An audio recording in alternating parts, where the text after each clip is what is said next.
Si je n'utilise pas mon terminal pendant quelques dizaines de secondes, celui-ci va revenir en état de repos par rapport à la connexion radio. Si un serveur veut, au bout de quelques minutes, m'envoyer un paquet, peut-il le faire alors que ma connexion radio n'est plus active? Telle est la question à laquelle nous allons répondre dans cette vidéo. Nous avons vu, dans les vidéos précédentes, qu'un mobile qui est attaché au réseau, c'est-à-dire qui a une adresse IP, est dans l'état EMM Registered. S'il est inactif, il est dans l'état ECM Idle.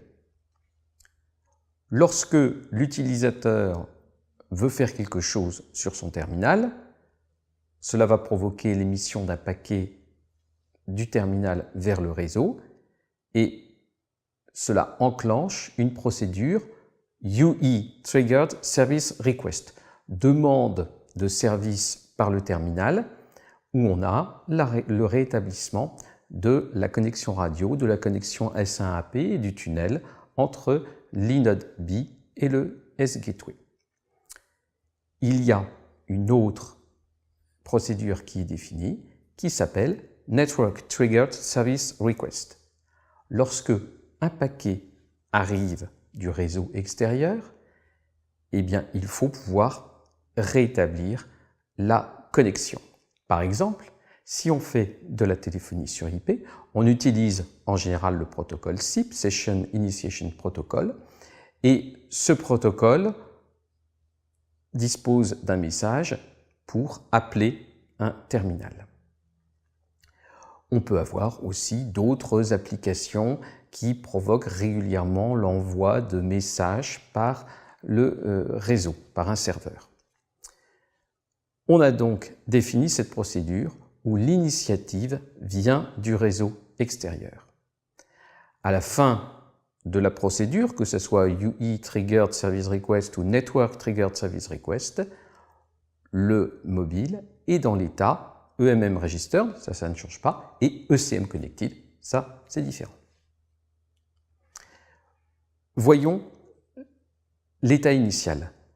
Nous considérons donc la situation suivante avec les tunnels représentés sur ce dessin.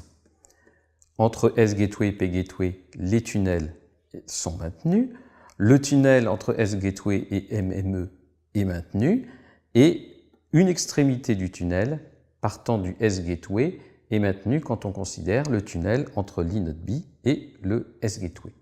Le mobile est en état inactif au niveau ECM.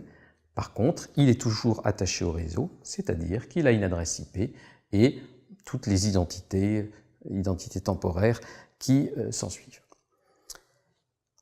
Ce qui va déclencher le mécanisme, c'est qu'on a un serveur sur un réseau externe qui envoie un paquet de données. Ce paquet de données est reçu par le P-Gateway.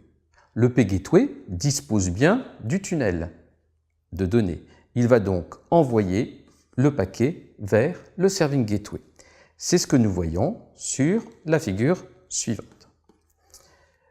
Le S-Gateway, lui, même s'il a mémorisé une partie, gardé le TUID en mémoire, il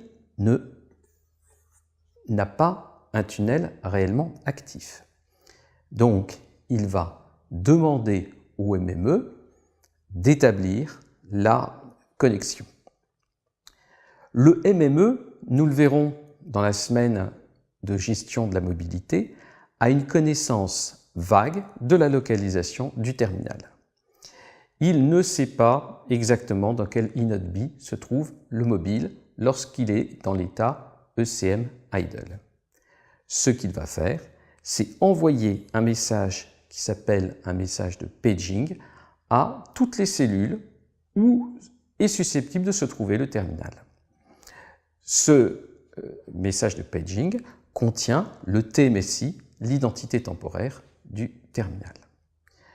Le terminal est de toute façon en permanence à l'écoute du réseau, à l'écoute de ce qui est envoyé. Si jamais il voit passer son TMSI accompagné d'un message de paging, là, il se réactive.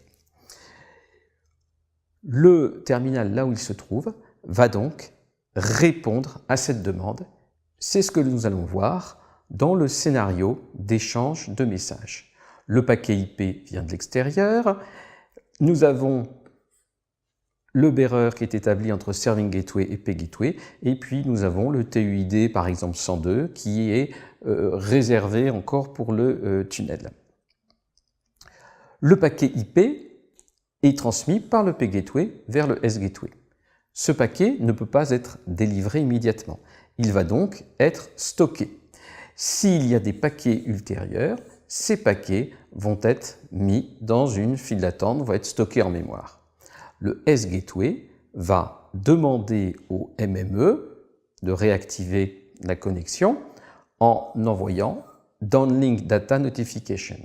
En d'autres termes, cela veut dire j'ai des données qui sont en attente que je ne peux pas livrer, occupe-toi de me retrouver le terminal. Le MME connaît la localisation imprécise de l'abonné et va envoyer un message qui s'appelle S1AP Paging avec le TMSI de l'abonné, un message sur chaque cellule où est susceptible de se trouver l'abonné.